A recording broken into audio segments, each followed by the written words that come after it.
Hello foodies, welcome back to Kavya's kitchen. Today మన ఛానల్లో మనం ఎంతో tasty and healthy item broccoli with egg bhurji చేసుకోబోతున్నాం. ముందుగా వీడియోలోకి వెళ్ళే ముందు ఎవరైనా సబ్స్క్రైబ్ చేసుకోకపోతే సబ్స్క్రైబ్ చేసుకోండి, అలాగే లైక్ చేయండి, షేర్ చేయండి, పక్కనే ఉన్న బెల్ ఐకాన్ క్లిక్ చేయండి. ముందుగా నేను ఇక్కడ ఒక మీడియం సైజ్ బ్రోకోలీని తీసుకున్నాను. దీన్ని నీట్గా కట్ చేసుకొని వాష్ చేసి పక్కన ఉంచుకోవాలి. ఇప్పుడు స్టవ్ వెలిగించుకొని స్టవ్ మీద ఒక గిన్నె పెట్టి అందులో వాటర్ వేసుకోవాలి. కొంచెం సాల్ట్, కొంచెం టర్మరిక్ పౌడర్ యాడ్ చేసుకోవాలి. ఈ వాటర్ బాయిల్ అయ్యాక ఇందులో మనం ముందుగా కట్ చేసి ఉంచుకున్న బ్రోకోలీ పీసెస్ని యాడ్ చేసుకోవాలి. ఇది మనకి చూసేందుకు కాలీఫ్లవర్ లాగా ఉంది అనుకోవచ్చు, కానీ కాలీఫ్లవర్కి బ్రోకోలీకి చాలా డిఫరెన్స్ ఉంది. ఇది మనకి హెల్త్కి చాలా మంచిది. అలాగే ఇందులో విటమిన్ ఏ, కే, సి అధికంగా ఉంటాయి. ఇది ఇమ్యూనిటీ పవర్ బూస్ట్ అవ్వేందుకు కూడా ఉపయోగపడుతుంది. అలాగే క్యాన్సర్ నివారణకు కూడా తోడ్పడుతుంది. ఇలా బాయిల్ చేసుకున్న వాటిని ఇలా వడకట్టుకొని పక్కన ఉంచుకోవాలి. ఇప్పుడు స్టవ్ వెలిగించుకొని స్టవ్ మీద ఒక కడాయి పెట్టుకొని అది హీట్ అయ్యాక అందులో ఆయిల్ వేసుకోవాలి. ఆయిల్ హీట్ అయ్యాక అందులో సన్నగా తరిగిన ఉల్లిపాయ ముక్కలు అలాగే పచ్చిమిర్చి ముక్కల్ని యాడ్ చేసుకోవాలి. వీటిని గోల్డెన్ బ్రౌన్ కలర్ వచ్చేంత వరకు ఫ్రై చేసుకోవాలి.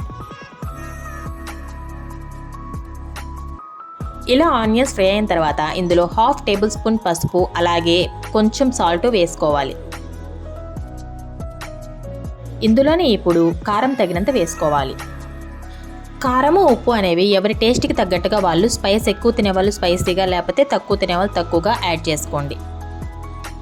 అలాగే మనం ముందుగా బాయిల్ చేసి ఉంచుకున్న బ్రోకోలీ పీసెస్ని కూడా యాడ్ చేసుకొని మిక్స్ చేసుకోవాలి.